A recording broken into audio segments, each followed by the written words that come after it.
আমাদের নিরাপত্তা বা ব্যবসা বাণিজ্য করে যাতে আমরা খাইতে পারি, সঠিকভাবে থাকতে পারি, মানুষের যাতে ঝয় ঝামেলা না করে, যারা পলিটিক্স করে তারা যেন আমাদের উপরে কোনো চাঁদাবাজি বা কোনো কিছু না করে, এরকম ধরনের সরকার হলে আমাদের ভালো হয়।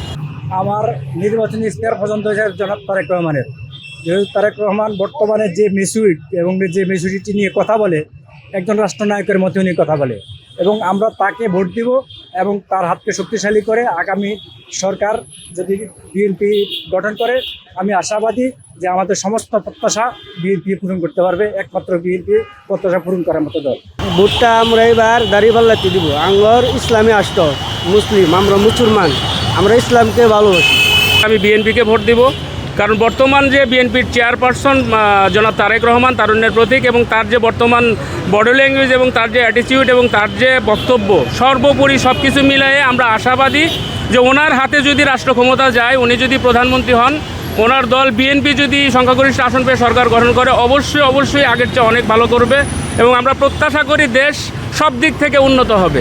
এবং নির্বাচনে হ্যাঁ ভোট দিব, এবং আমরা চাই যে গণতন্ত্র মানে যে আমাদের ছাত্ররা যে মনে করেন আহত বা নিহত হয়েছে, এদের যাতে সুস্থ বিচার হয়। হ্যাঁ, আর হ্যাঁ ভোট দিব। আর আমি আগামীতে ভোট ইনশাআল্লাহ দাঁড়িপাল্লায় ভোট দেবো। এবারে নির্বাচনে আমি দানের শীষে ভোট দেবো। জিয়া রহমানের আদর্শ, খালেদা জিয়ার মানে ওই আমি দানের শীষে ভোট দেবো। আমি নতুন ভোটার হিসাবে এমন ব্যক্তিকে সিলেক্ট করব যেন সে দেশটাকে সুষ্ঠুভাবে পরিচালিত করতে পারে। কেননা আমরা বিগত 17 বছর দেখছি অনেক অন্যায় অত্যাচার আমাদের উপর নেমে আসছিল, কিন্তু এবারকার নির্বাচনে আমরা সূক্ষ্ম দল হিসাবে আমি জামাতকেই ভোট দেবো ইনশাআল্লাহ।